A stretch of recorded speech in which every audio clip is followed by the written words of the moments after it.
Even though we only have 2 more sessions, we'll begin today with just a little review of 2 slides that we showed last week, but are important to really comprehend in the process of secession.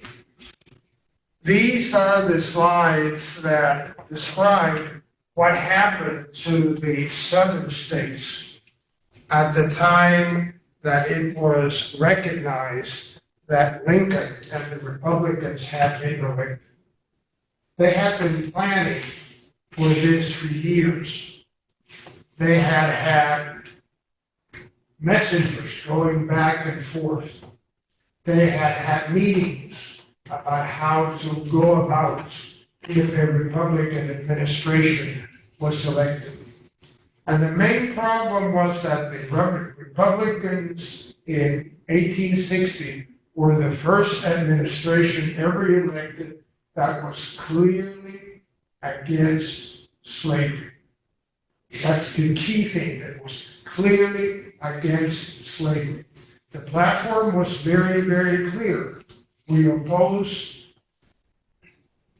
slavery in the territories, not in the states. You can say that it's a state issue. If the state wants slavery, the state gets slavery. If a state does not want, the state can outlaw it. But the federal government cannot outlaw slavery in a state where it already exists. That was made very, very clear.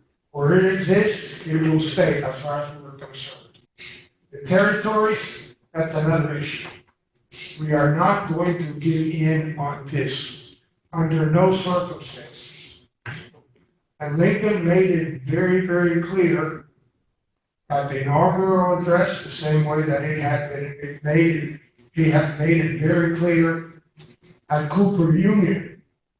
We are not going to back down.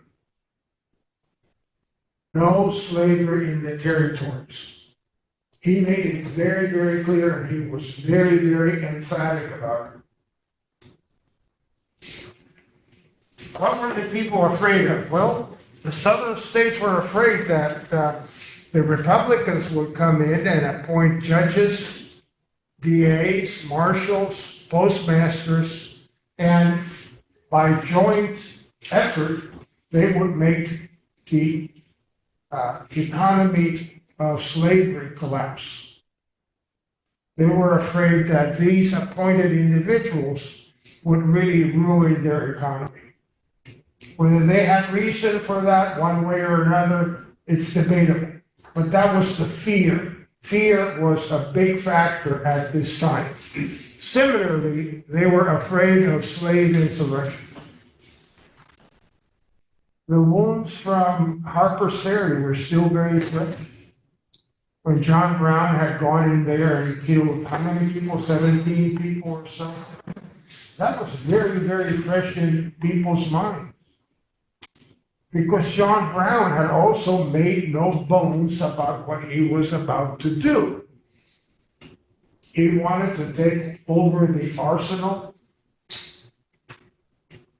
He was intended to arm the slaves. He was firm on leading the slaves into the southern states to encourage an insurrection.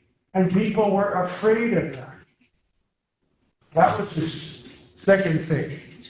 Well, wasn't John Brown viewed a little bit crazy or radical? I mean, was he viewed as somewhat mainstream? Oh, he was, it depends who you ask. Yeah,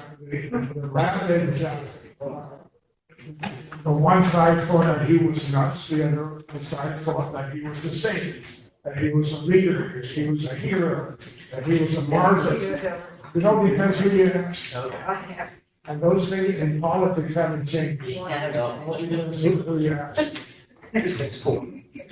The other item that was considered was that the northern states had become so powerful, and there were so many of them that they would eventually come up with a constitutional amendment that would chop off slavery. And this is exactly what happened. It needed a constitutional amendment to outlaw slavery. And this fear eventually came true. Slavery was disregarded by the North, and the Southern states were continuously ashamed and humiliated. Now, the people in the Southern states were divided as far as how to approach this situation. Even though they had years and years and years, half a generation at least, if not a full generation, how to deal with it, they really felt insecure. It's like so many of our big decisions in life. We make the decision, and then when it becomes time to sign on the dotted line, we have misgivings. That has happened to all of us. Same thing happened to the Southern states. They were ready to withdraw from the Union. They were ready to break away. But when the time came, when Lincoln was elected, they said, "Do you really want to do this? Is this the time? Is this the right time? Are we going to be better outside the Union than inside the Union? How could the Southern states withdraw from the Union and stay together instead of being separated?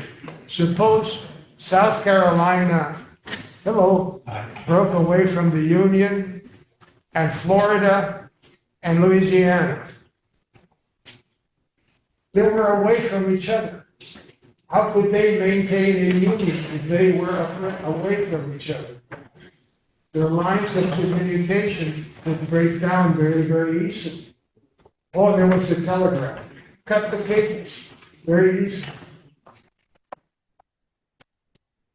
If the Southern states acted separately, like they have done during the tariff crisis, tariff abominations, would they become isolated and impotent? Could they maintain their power being isolated from each other? And finally, if the Southern states waited too long, which was probably in Lincoln's mind, would the passions fizzle? In other words, would people say, well, let's wait till tomorrow, let's wait till next week, let's wait till next month, let's wait and see what happens, and nothing would happen. So that's the situation at that time.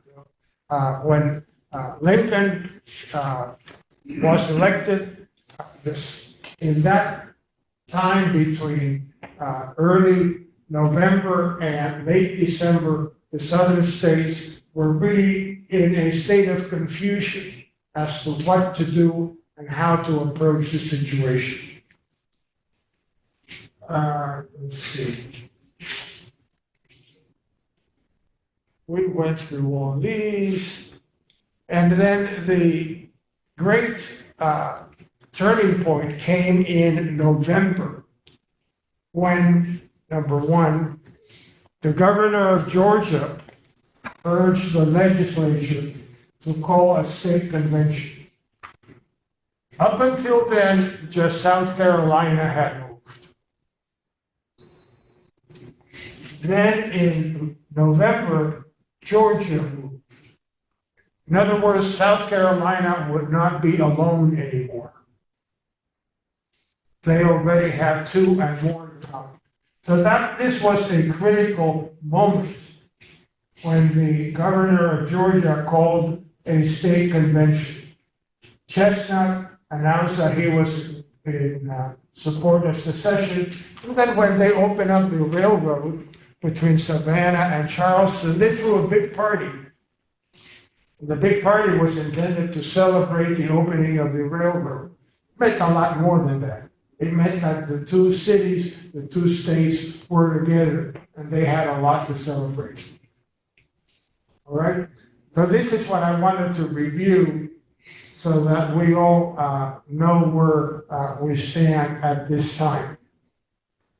Regarding secession, just like in the North, there were a number of groups regarding slavery, the ones who were rabid abolitionists, the ones that were more conservative, the ones who wanted to wait out a bit.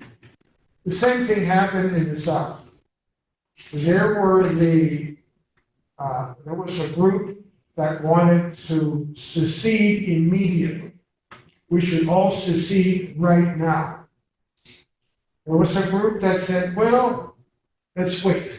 Let's wait and see what the Republicans do in government before we secede. And there was another group that said, well, let's secede if we are together. If we are going to be isolated from each other, there is no point in seceding.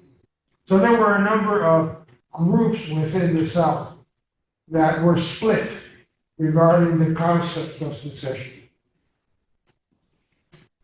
We go on to number 6, please. Yeah. All right, here we go. So this is new material. For James Buchanan. James Buchanan has a lousy reputation. Him and Miller Fillmore.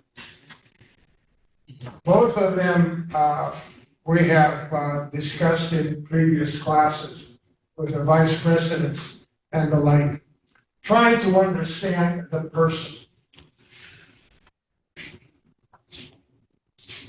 Let's take a couple of minutes to talk about James Buchanan. Whenever we ask, well, why do you think James Buchanan was the worst president? The answer always comes up, well, he didn't do anything. All right? He didn't do anything compared to what? Well, he didn't do anything compared to Lincoln. Actually, very few people did anything compared to Lincoln. And Lincoln himself did everything, often with disregard for the laws. So not everything that Lincoln did was on the up and up. But he maintained the Union. And this was the same thing that Buchanan wanted to do. Buchanan was a Democrat all his life after being a Federalist early on. He had been in public service all his life. He had been a congressman, he had been a senator, he had been a diplomat, he had been ambassador to England, he had been ambassador to Russia. The man was very well versed with politics in general. And he had been a negotiator. He knew how to bring people together and find common ground. Because that's what he had done all his life. More than that, he had a lot of confidence in himself, bringing people together. I can handle this. We can handle just about any crisis because he had done that before, diplomatically, as Secretary of State, as ambassador, as senator, and the like. So he knew that there were solutions to the problems. He knew the South, the southern states.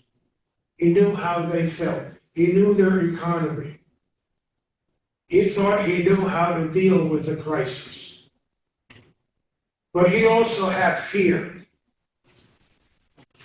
He feared the disunion, the breakup of the states, and he also feared armed conflict. He did not want to be the one that would go down in history as the one that allowed the Union to be broken up.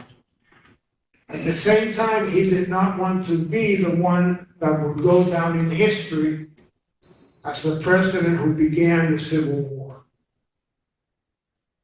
So for that reason, he tried to be as conciliatory as possible. He knew he only had a few months in office. He was supposed to leave office on March 4th. So he had 3 months and a little bit to hang in there.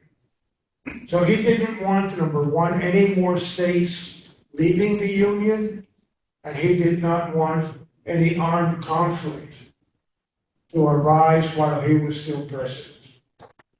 Everything he did was aimed towards those two goals, which most people would think they are worthwhile goals. He did not want war. He did not want the Union to break up. He was a lifelong bachelor, and he may have been the nation's first gay president. He also, being an attorney, he also had great faith in the law as it was written and in the Constitution. He was one of those who believed that if it is not in the Constitution, it does not exist. A power that is not in the Constitution is a power not granted.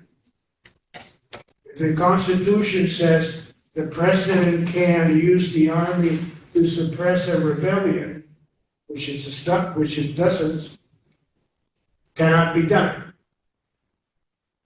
He adhered to the letter of the Constitution and the letter of the law. While he was president, he had the opportunity to appoint 2 Supreme Court justices, one of which was rejected. The other thing that history books skip often is the Panic of 1857. With all the gold found in California, the currency became inflated. And a lot of people made some unwise investments. They invested in Florida property with a water bill. not quite what you have in mind, but different. So during the Panic of 1857, about 5,000 businesses collapsed. And of these, about 1,500 were banks. And these were particularly vulnerable in the North, because the North was more prone to branch banking. In the South, branch banking was not as popular. One branch, one big central bank with multiple branches on the side. That was popular in the North. So many banks in the North failed, while in the South, not as many. The end result, and this is what is important to keep in mind, that the Panic of 1857 gave many in the southern states the idea that the southern states could survive on their own without the support of the northern states. It was a fallacy. It was not possible. But it just gave many people that idea. Look, we weathered the panic just fine. It was the northern states, the ones that suffered badly. We did not. We're going to be fine if we secede from the Union. We will have the resources. We will have the economy to build a navy and support an army and so forth.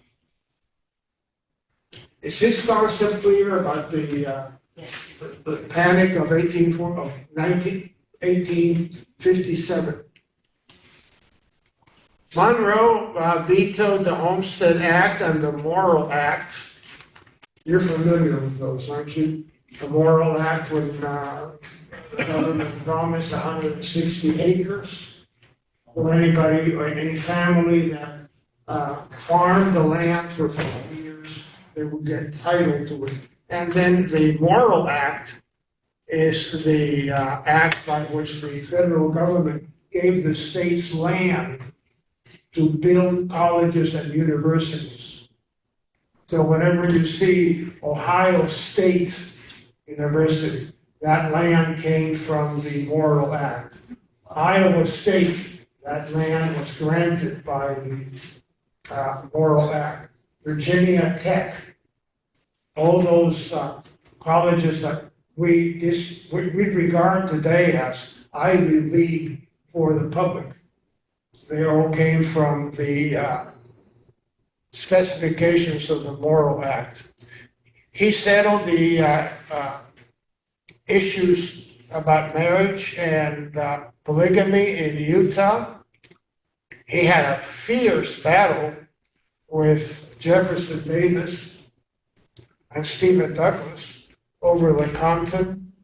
Of course, John Brown. His administration was very, very corrupt. How corrupt? So corrupt that they appointed a committee to investigate corruption in the government.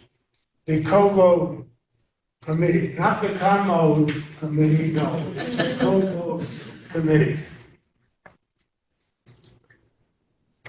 The cabinet was totally full. So was Yeah, I'm sorry. Buchanan himself corrupt or? No, he was not, but his cabinet was. He did not keep a close eye on what was going on. Yes, he himself was not corrupt. I don't think he was that smart to be corrupt. So his administration was given no bid contracts, used government funds to wage political campaigns. Sounds familiar? And there's nothing new. This was going on 150 years ago. Sold government properties to cronies, bribed members of Congress in connection with Lecompton, disregarded advice regarding federal properties, revoked order to reinforce southern fronts. Why? Because his cabinet was mostly made of Southerners. But also his personality being non-confrontive, wanting everything to go smoothly, he also then permits. Yes. And so people who feel he wasn't a great president have reason to feel that, because the leadership matters. There are different ways of looking at it. So you're not trying to redeem him today. He meant well. He tried to do good. He was not a villain. But in this whole scheme, he emerges as the hero. He did not let any more states secede. But he is also the anti-hero, because he did not do much to restore the Union. Or can you be both? You can't be both. And this is exactly where he found. And this is where he gets our sympathy. Because he was in an untenable position. He sent several messages to Congress once a month or so. These were like the State of the Union messages that once a year the president would send to Congress. The first one, he says that the continued interference of the northern people has created hostile geographical parties, and the violent agitation of the slavery question has given the slave notions of freedom. Again, there is no sense of security. He was playing once more the fear card. In his first message to Congress in December of 1860, Buchanan said, look, secession is not legal. There's nothing in the Constitution that allows for secession.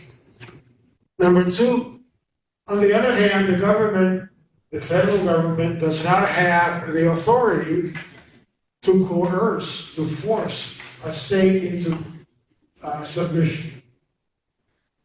The state cannot do it, but the government does not prevent the state from doing it, even though the state cannot do it. He was trying to write the fence. The federal government has power to enforce the laws, but does not have the power to keep a state in the union. Yeah, well, 6 of one and half a dozen of the other. So he proposed a constitutional amendment that would provide that the federal government would guarantee slavery in the states. That was not necessary. The Republicans were not going to object to that. The federal government would guarantee transit of slave owners with their slaves, and the federal government would enact a federal slave code. This is the kind of criticism that he got from the media, newspapers at that time. The power of the country is the power to do nothing at all. It is the duty of the president to execute the laws unless someone opposes it. That's right, that's good. No state has the right to leave the union unless it wants to. This was all the criticism that was thrown at him after his State of the Union. Because again, everybody felt that he was in a position that he could have done something, but he didn't do anything. Why? Because he was afraid to do nothing. He was called timid, vacillating. This is a term that keeps coming up, inactive incompetence. Inactive incompetence. He was called an accomplice to treason, and all the parties laughed at poor Buchanan trying to find common ground, trying to be the negotiator that he had always been. Are these quotes taken from newspapers at the time, journals? Are they speeches on the floor? Where are these quotes? Where is this coming from? Primarily the New York Times. Oh, yes. Okay. So again, the power of the press. Oh yeah, these were legitimate. The Charleston Mercury, Okay. the Philadelphia Inquirer, When newspapers. Boston Globe. Yeah, the major newspapers were all unanimous in criticizing the position of poor Buchanan. Let's look at his cabinet. Who were these men that he had in his cabinet? Secretary of State was Lewis Cass.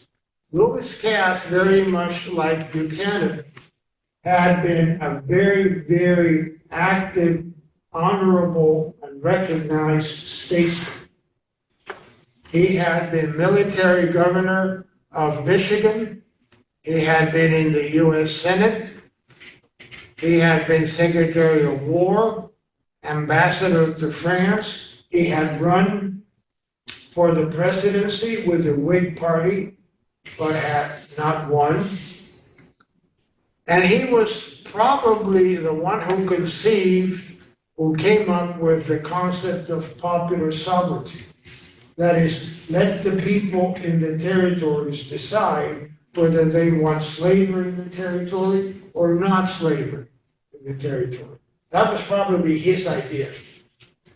So he was a heavyweight as far as having somebody in the cabinet.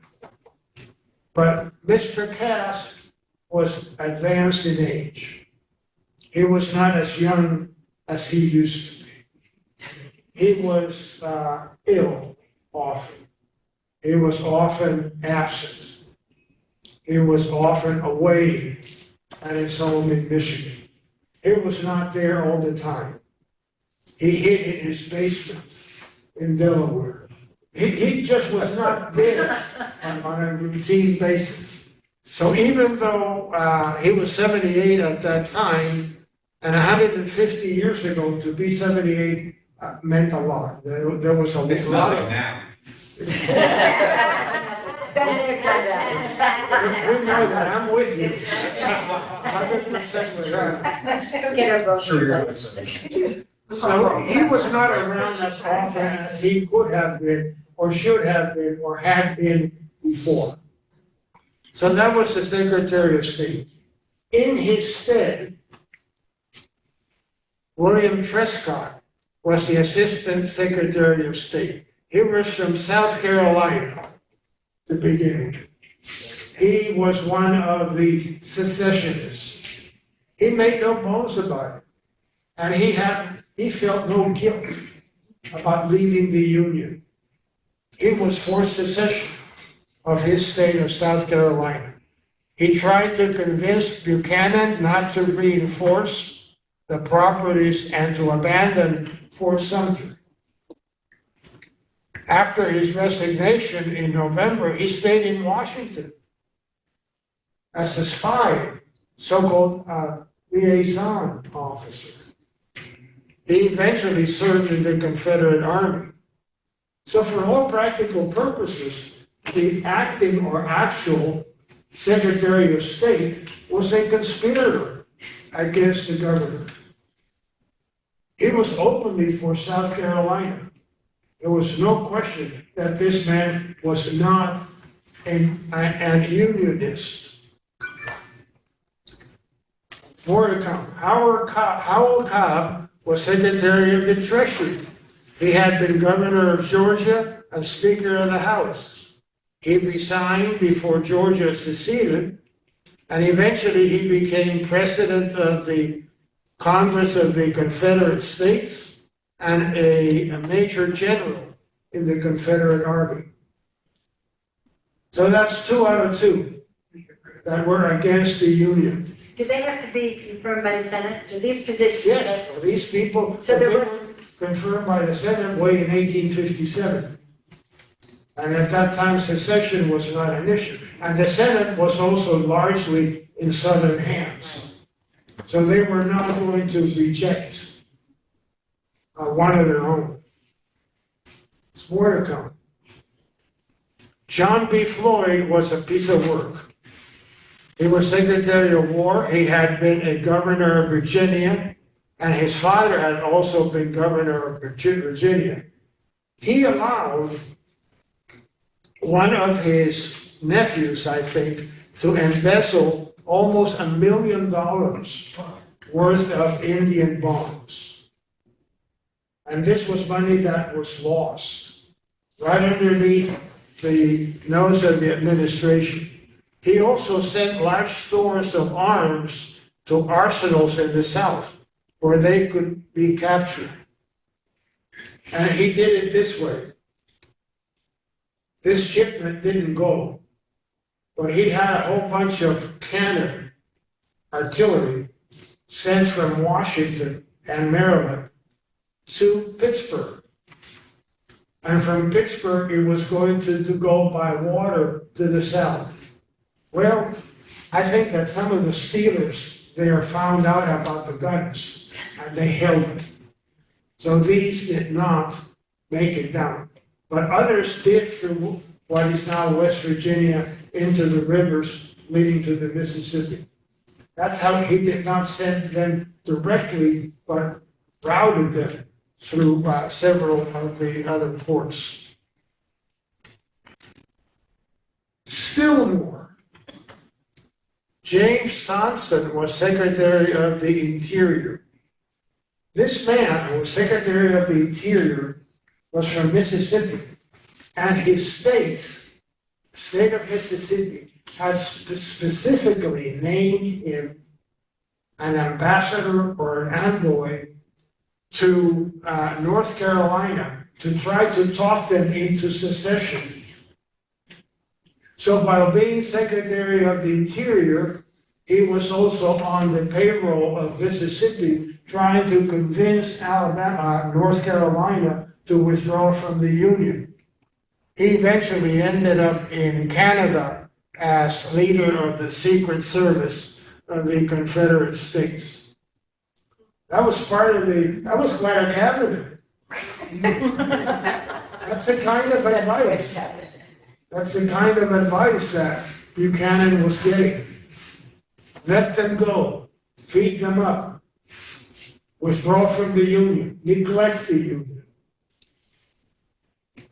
On the other hand, he basically had two good people, Jeremiah Black, that used to be Attorney General, and then became Secretary of State, and Stanton, that was Attorney General.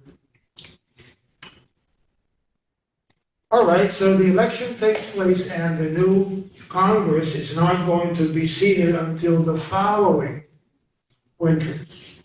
The old Congress comes in for the short or lame duck session. So all of the representatives and senators from the southern states go out to dinner, talk things over, and come up with a message for their home states that was sent via telegraph. And this was the message dated December 16th. They had barely been in Washington 2 weeks. Wasn't that a couple of days after South Carolina officially seceded? South Carolina seceded on the 20th. South Carolina had not yet seceded. It was on its way, but it had not done the deed yet. So they sent this message to our constituents. The argument is exhausted. All hope of relief is lost. We trust the South will not be deceived. The Republicans are resolute in the purpose to grant nothing that will or ought to satisfy the South. And they come to the point very specifically. We are satisfied that the honor, safety, and independence, that's what they wanted, honor, safety, and independence, are to be found only in the Southern Confederacy. So it took them only 2 weeks in Washington to send back this message. All hope is lost. We are not going to achieve any kind of agreement because these Republicans are hard-headed and are not going to give an inch. And they were right about that. The Republicans were not going to give an inch. Yes, Wasn't the north and northern states, controlled, but well represented by northern Democrats in the new yeah, there were Congress? Northern Democrats. Weren't the northern Democrats and the southern Democrats the majority in the incoming But Congress? they had been fighting each other. Right, but they, And the Republicans had a majority there. well, the real breakup, the northern Democrats broke against southern Democrats after they started seceding. Right. But the point is that they still maintained, Democrats still maintained an advantage in the House and the Senate in the new incoming. So it wasn't like they had no hope. They just said so. Break was before the election, or the Right, right, not after secession.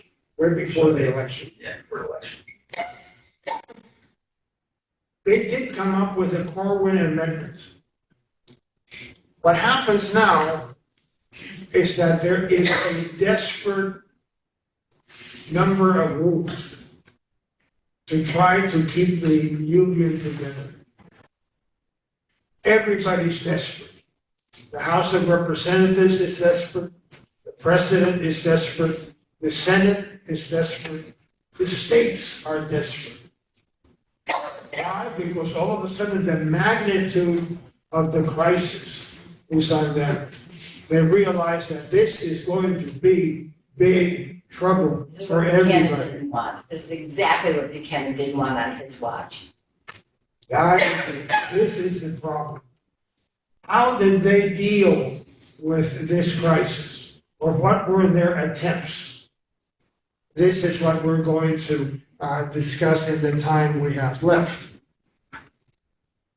So the House of Representatives appointed a committee of states. That is, each state had one member. There were 33 at that time, with each one with one vote to find a solution to the crisis. They considered 200 resolutions. 33 members, 200 resolutions, 57 constitutional amendments, a national convention for a peaceful and fair separation. But the only thing they could agree on was the Corwin Amendment. And if you look on the internet about amendments not approved, you will find the Corwin Amendment. The Corwin Amendment is still out there waiting to be approved. It was never approved, but history has kept it alive. It is still there, the Corwin Amendment. It was actually ratified by 5 states, I believe, 3 northern states. You're certainly correct. There were 2 versions. The one in the bottom was rejected. The one up above is the one that was approved.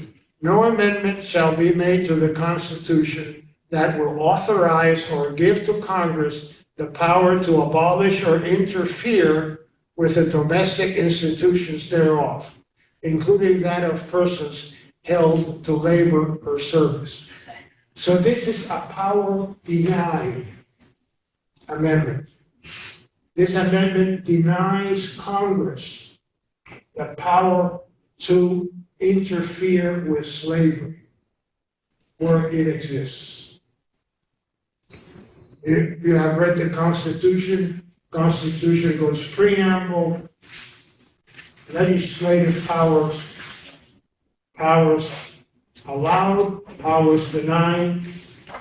Next is the executive powers, powers allowed, powers denied, and so forth. So this is one of the powers denied amendments. The amendment tells Congress, this is something you cannot do. You cannot interfere with slavery. Interesting how this was adopted. On February 26th, remember, Lincoln was to be inaugurated March 4th. So 1 week before the inauguration, this amendment is rejected by the House. They come back the next day and they approve it 123 to 71. They changed their mind. Maybe there was a quid pro quo, some money under the table,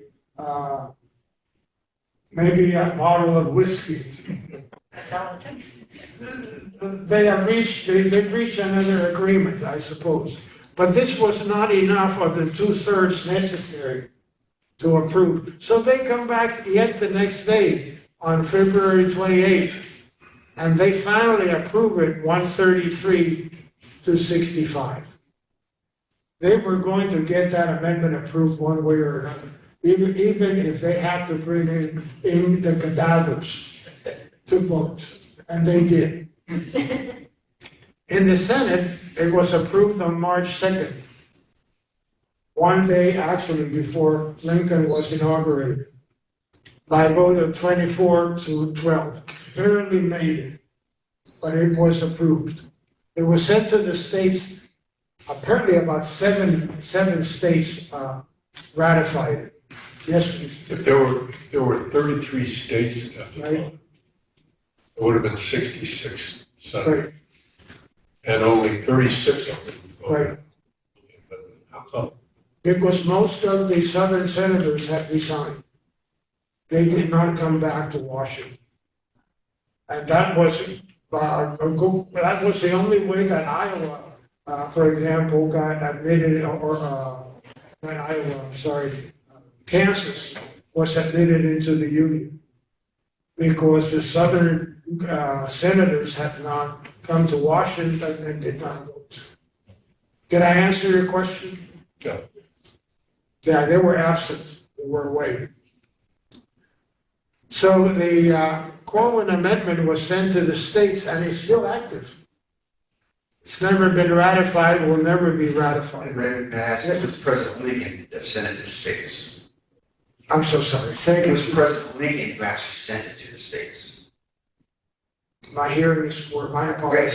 so I'm searching around history, it was President Lincoln that sent it out to the states for ratification with his letter endorsing the amendment. He did, even though he didn't ask. Yes.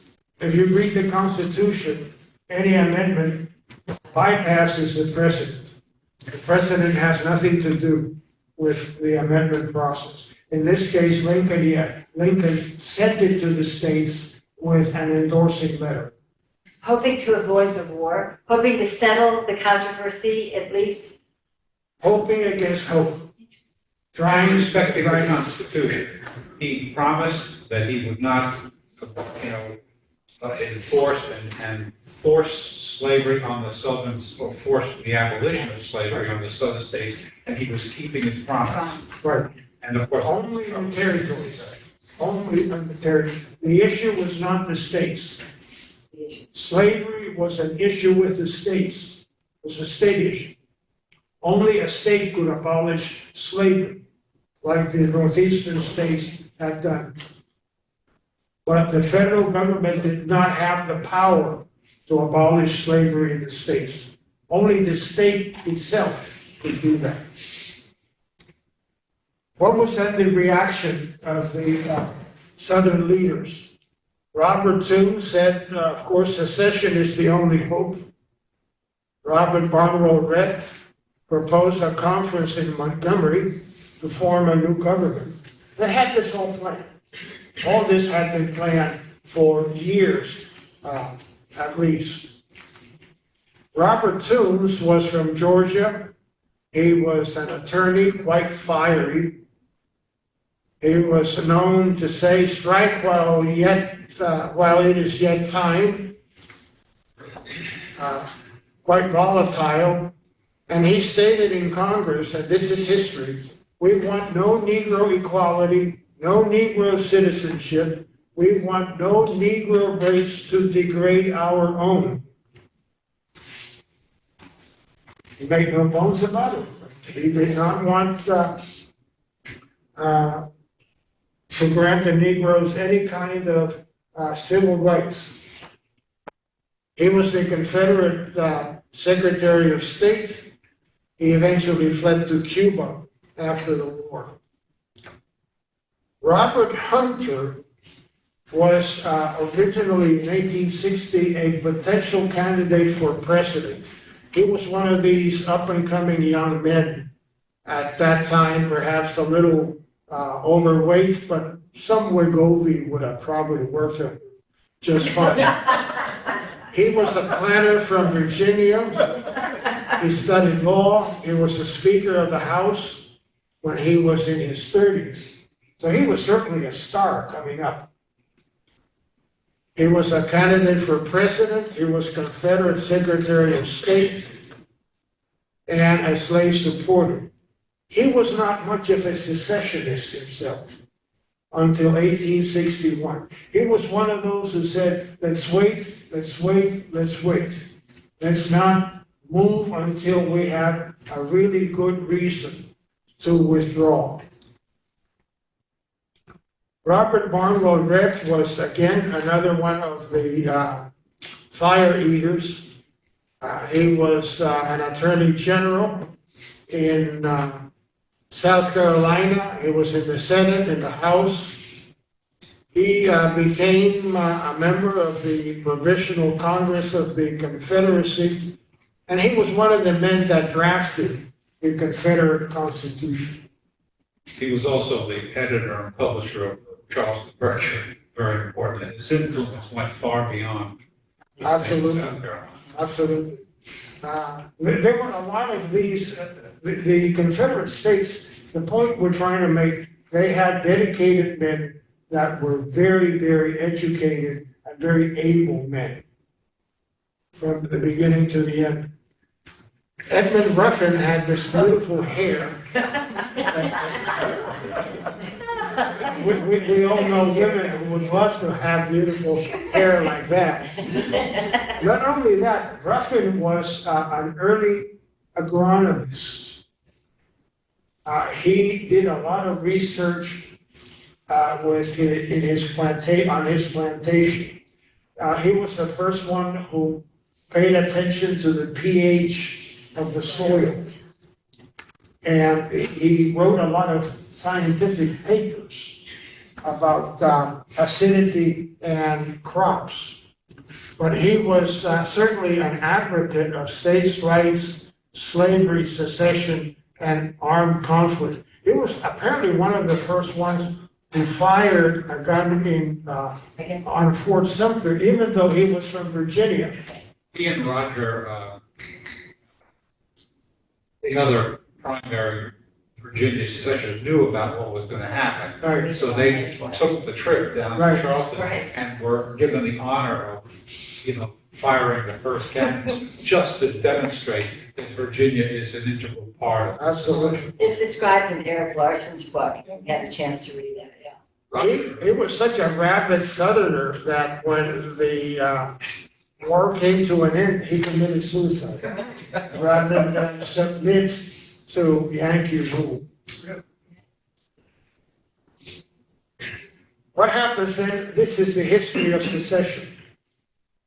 What happens then on New Year's Eve? South Carolina elects commissioners to every southern state and calls a convention to authorize a meeting to form a new government. In other words, South Carolina, once again, takes the initiative and calls the other states, let's get together and form a new convention. Why? We need a new constitution. No, we haven't ready. We haven't, you don't have to wait for it. So they meet in Montgomery, Alabama on February 4th. And these were the elections for the state conventions. The states would elect a convention. The convention would vote on secession or no secession. So there were two events, voting for the members of the convention voting for secession. In Mississippi, 16,000 to 12,000. Who are the secessionists, the ones who want to withdraw from the Union? The cooperationists were the ones who wanted to, let's perhaps withdraw if others withdraw with us.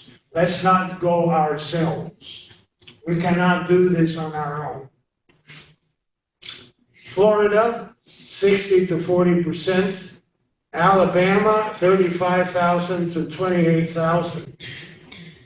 Georgia, 44,000 to 41,000. Just the point we're trying to make here is that there was a majority for secession, but not a vast majority. There were a lot of people who had misgivings about secession. So they voted for cooperationists for the state conventions. Louisiana, 20,000 to 18,000. Texas, 44,000 to 13,000. So the convention meets, they argue for several days, they take votes, they draw up a resolution, and they eventually vote whether to secede or not. Mississippi, on January 9th, 85 to 15, a clear majority. Florida, the next day, 62 to 7. Alabama, January 11th, 61 to 39. This is like 3 to 2. So there was a considerable minority that opposed secession. This idea that comes from Gone with the Wind that everybody was for secession and everybody was running away to join the army.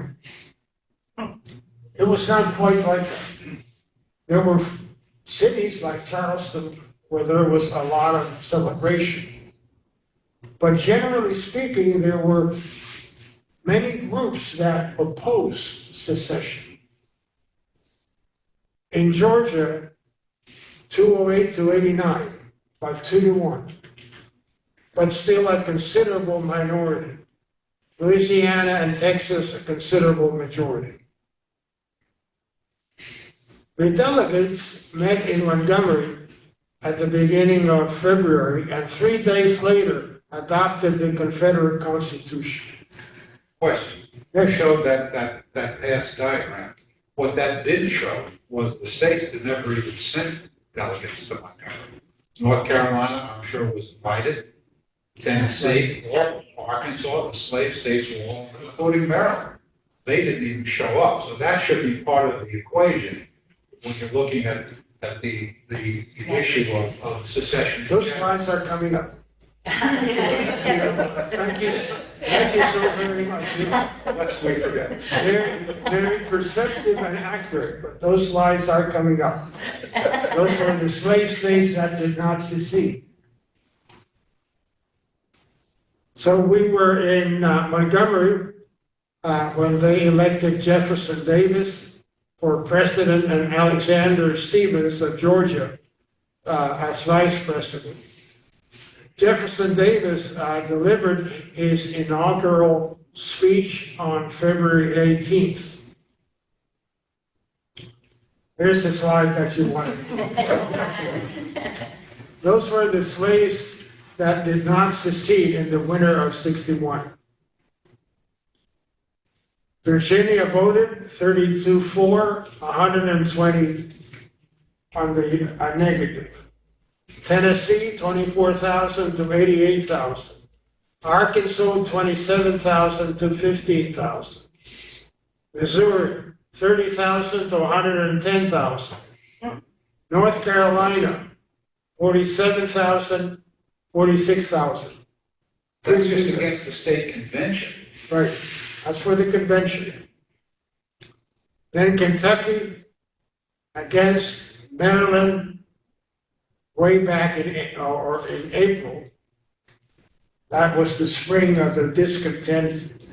The General Assembly voted 53 to 13. That's when they were meeting out west. Yes, please. If Arkansas had 27,000 secessionists and only 15,000 cooperationists, why didn't they secede? This was for the convention. These were the delegates for the convention.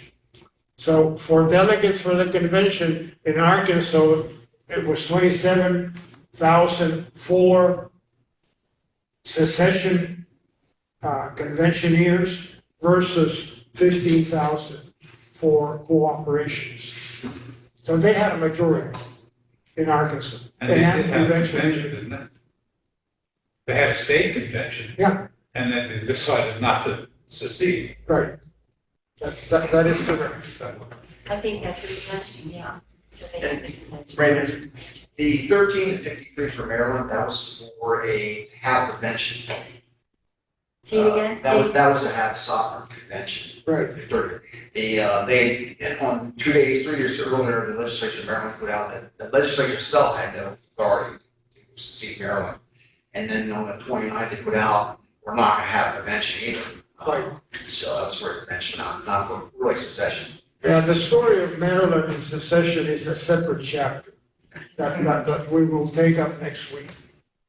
Very briefly, very simply put, though. So you will bear with me because of time. Everybody was trying to save the peace. The states, the government, the executive, the federal, even the individual states. Tennessee called a convention, and Tennessee came up with this plan, which was extremely reasonable. Remember that Georgia in 1850 had come up with the Georgia platform? How reasonable it was that many states just went along with it for years. Tennessee did the same thing in the middle of the secession winter. Tennessee proposed, number one, a convention of states to preserve the Union. They had it very clear. That was the prime objective. And the rights of the states.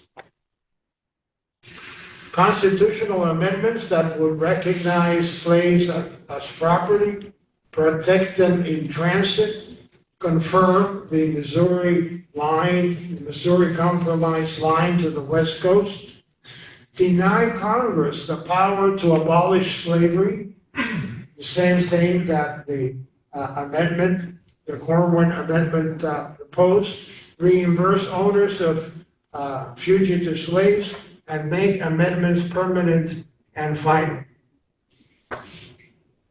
Very, very reasonable approach from a slave state that tried to see both sides, but it didn't get anywhere. The passions by this time were so furious that even the most reasonable proposal was rejected.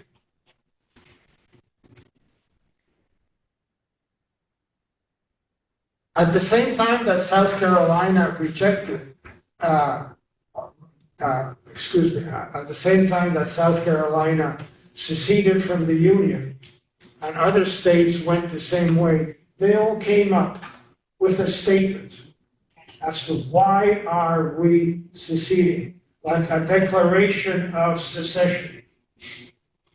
And it is worth our while to try to examine parts of these, because they all deal with the same issues, but from different points of view.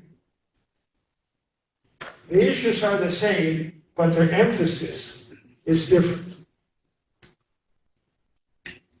The emphasis of the South Carolina Declaration of Secession, most historians believe it is largely political. So the statement begins saying that the United States was a compact between states like a homeowners association compact, which has become destructive. The northern states have not fulfilled their obligations, specifically the fugitive slave clause, which was something that Georgia had warned about 10 years before. Nothing new. This is something that had been argued 10 years before. And the southern states had been denied the rights of property. They feared servile insurrection, giving blacks powers to civil rights to serve in juries and to bring lawsuits and hold office. New government will be sectional, hostile to slavery, equal rights will be lost. Mostly political arguments. Really did not come to slavery in so many words. But generally speaking, the South Carolina Statement of Secession is a political statement.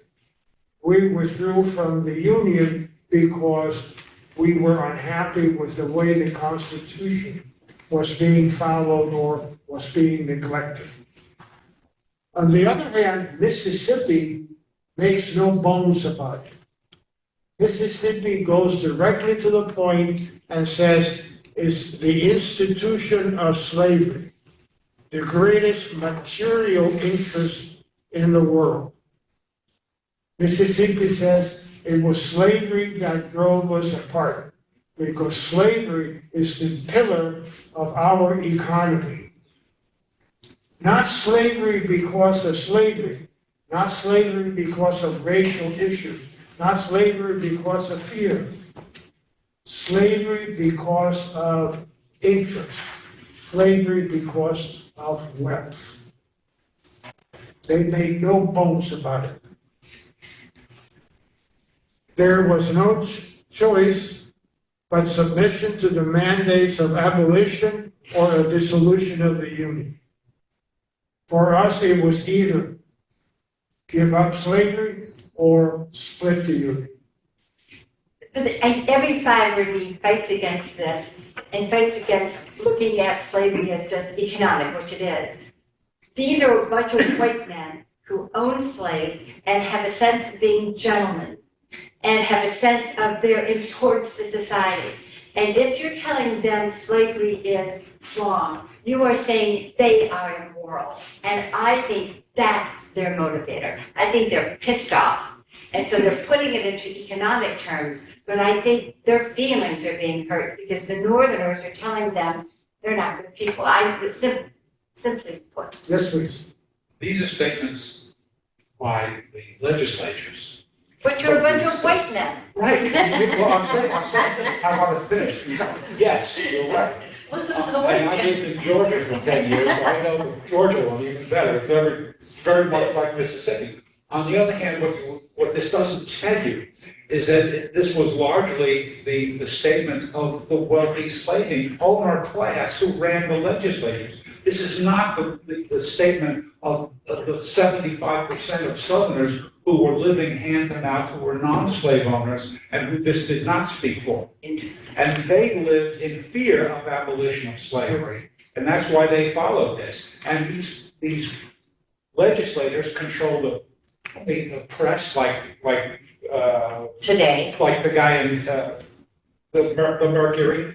They controlled by fear.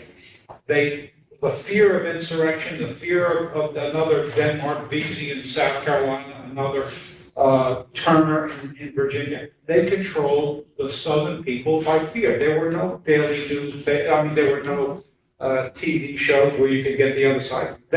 These people controlled the whole society. It was a societal thing, and the small people, had virtually no say, other than respond to the fear factor. And it was, like you said, it was wealthy white men who had originally written the Constitution in order to protect their own wealth. So it had to do Wasn't all this voted on not by deal the with state? greed. I'm so sorry. Wasn't secession voted on by, I don't know, there's every state, a lot of states, and they had the citizens vote on it? Did they vote? Yeah, usually the group that authorized secession Yes. voted on these resolutions. But the citizens voted, No, for delegates. not the citizens. For the delegates. The delegates. So the question Originally, had the delegates. 5% were slave owners, what motivated them? Yeah, and the delegates were white, wealthy men. Greed. It was a practice. The South was a practicing aristocracy. Yeah. Political aristocracy. Very. Same thing happened in Georgia. In Georgia, the document, the explanation of secession, is a very professorial document written by somebody that really had a lot of mastery of the language. Immediately made a reference to slavery, right of property, expansion of slavery, the election of Lincoln. And made a point that a sectional president, a president from the Northeast, could not represent the South. Interestingly, the Georgia document goes a lot more into the economics of the North and South than any of the other documents. You see, these are all the same arguments that are being rehashed from different perspectives. But they are all different. Again, the point is that it was only the wealthy who really took part in the cotton economy. Right. The poor folks just, had virtually nothing to do with that cotton economy. They lived on their own farms independently. Most of them owned their own property. And they survived. They were self-sufficient. Yeah, survival. 25% of the white Southerners owned neither Right. property nor slaves, and they were fully fearful of anything approaching abolition. That's why they were so supportive of the fear factor. So to go on, if I may, the Georgia document goes on to review the Missouri Compromise the conflict over the slave laws, and of course, John Brown's raid on Harper's Ferry. It's quite an interesting document, but it's not easy to read because it is written in legalese. I think it was Benning, Henry Benning, Rock Benning, who became a Southern Confederate general, who was a Supreme Court judge. Very, very elegant, well written, but thick. Then there's also the Texas document that states, again, that Texas was received into the Union, protecting the institution of Negro slavery. The northern people have formed themselves into a great sectional party, debasing the doctrine of the equality of all men. So this is quite racial. The argument, the angle at which the discussion takes place is quite racial. All men, all white men are of right, ought to be entitled to equal civil and political rights. The servitude of the African race is mutually beneficial to both. All right, we have a few minutes for the next cycle, or at least to begin with the next cycle.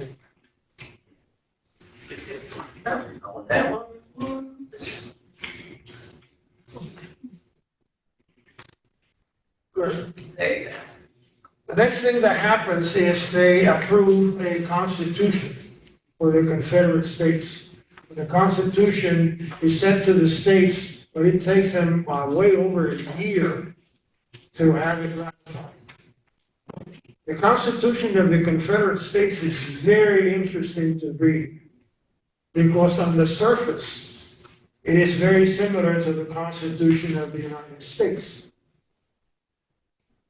On the other hand, it is quite different because it approaches similar issues, again, from very different angles.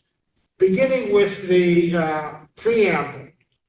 The preamble of the Confederate Institution states that each state, acting in its own sovereign and independent character, goes on and on.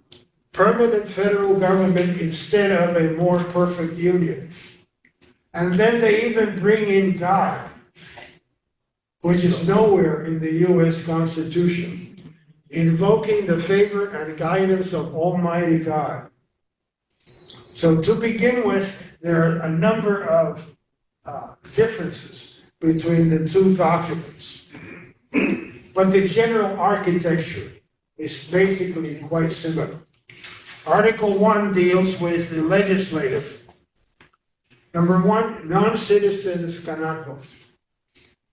They federalize the right to vote. Right now, the right to vote is not federalized, it's a state right. So Maryland can decide who can vote, Virginia can decide who can vote, Delaware can decide who can vote. In the Confederate States, one had to be a member, a citizen of the Confederacy to be able to vote. The word slave is used instead of the euphemism persons held to labor. And the federal ratio, the 5-to-3 ratio, was kept, even though they hated it, or reportedly they hated it. For some reason, the wealthy white men that wrote the Confederate Constitution kept the hideous and much hated ratio. They provided for the state legislatures to impeach federal officials. Take, for example, federal official is a federal district attorney. In order to get him out of office, right now in the United States, or in the United States at that time, he had to be impeached by a federal body, namely the House of Representatives. and be thrown out of office by the Senate. In the Confederacy, the state legislature could do that. They did not have to go to the federal body. That was the difference. The House of Representatives and the Senate may grant seats to the heads of executive departments. This is the same thing that is done in constitutional monarchies and constitutional, not republics. Like in England. The executive, it comes from the legislature. And the executive can attend sessions of parliament to discuss issues. Here, we don't see the Secretary of Labor going into a session of Congress. They go to a committee, but not to a session of Congress. Another interesting thing was the line item veto. That is, the president could veto a specific phrase or paragraph or section of a law and approve the rest. The last time this was done, as I remember, was during the Clinton administration, and that was very rapidly taken down by the Supreme Court. But it's handy to be able, or at least it appears to be handy for the executive to be able to veto one specific item in a bill. The Confederate Constitution was heavy on finances. It wanted to have very strict finances. It did not want to spend money unnecessarily. It also did not want to spend money favoring one state versus another. They did not want to invest in what we call infrastructure. Did they have the same concept of that a central bank? How were they? I'm You not had mentioned sure. before that in the panic of '57, they held themselves safer because of how they arranged their financing and their banking. Did that get expanded in this concept of to? That I do not know. Does anybody know whether the Confederacy ever had a central bank? If they imagined Central one? banking even established more than that, I'm not too sure. That's right. There I was don't even think it was still- really, it was still, I think it wasn't much later that central banking actually came to exist. I see, so it was a notion. I don't think they did. I think, and the other, part of their economic problem from the outset was that anybody could print money, Right. and they all did. Yeah, yeah, banks, yeah, IOUs, What's wrong with that? negotiable documents. Therefore, there were no tariffs to promote or foster any branch of industry. There were no internal improvements, the strict financial policies were in place, so that every bill that involved money was very focused on specifically what it meant to cover. How did the railroad get financed between Charleston and wherever it went? How did they manage? How did they finance that? They had a railroad. It was still in the Union at the time, I think. Right, but you would think that experience, because that wasn't their money, it was a kind of, I think it was northern banks, they borrowed money, and it was somehow northern banks supported railroads like that, and also other railroads, which in the South basically made it easy for slaveholders to ship their cotton to the ports. I just wondered how they imagined it, that's all, because this is what they're imagining, that they're going to organize, and how they imagine that, that's all. All right, the president would be elected for 6 years with no second term. And in order to become a citizen, a person needed to be in residence 14 years to discourage immigration. Then they had very specific ways to amend the Constitution and accept new states. They also dealt with slavery directly. They put slavery in their constitution. The importation of Negroes from any foreign country other than the United States is forbidden. Congress shall have the power to prohibit the introduction of slaves from any state not a member of the Confederacy. So if Virginia withdrew from the Union, it could not necessarily bring their states, and did not join the Confederacy, it could not bring their slaves into the Confederacy. The right of property in Negro slaves was recognized, and the citizens of each state shall have the right of transit, be able to move around. They made that very, very, very clear. The one thing that they did not make clear in the Confederate Constitution was whether a state could secede, would withdraw From their, from the state that had already seceded.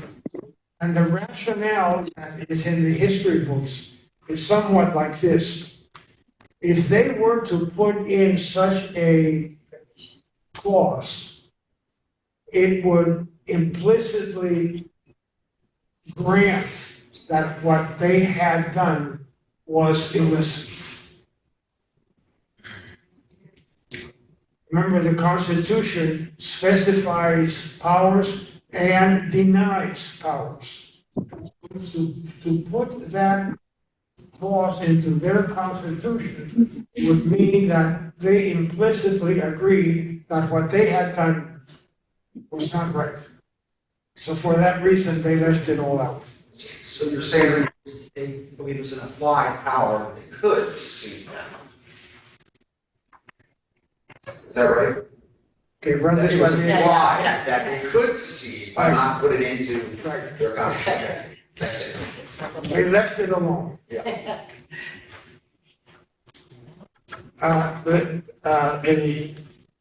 last of the slavery items states that the Constitution of Negro slavery shall be recognized and protected by Congress and shall have the right to take to such territory and slaves, any slaves lawfully held. So it was somewhat redundant, but they wanted to make it so very, very clear that no anti-slavery clause would ever get into the Constitution. Well, weren't they also saying that through their constitution, they could take their slaves into the United States territory, California and Arizona and the West? And that was almost like a declaration of war, because that's what the Republican Party won the election based on. Absolutely. They were also thinking of the future, the southern states, the Cuba, the islands, Central So America. this was really all about the growth and spread of slavery, so much as it was about the preservation of slavery where it existed in the Confederate States.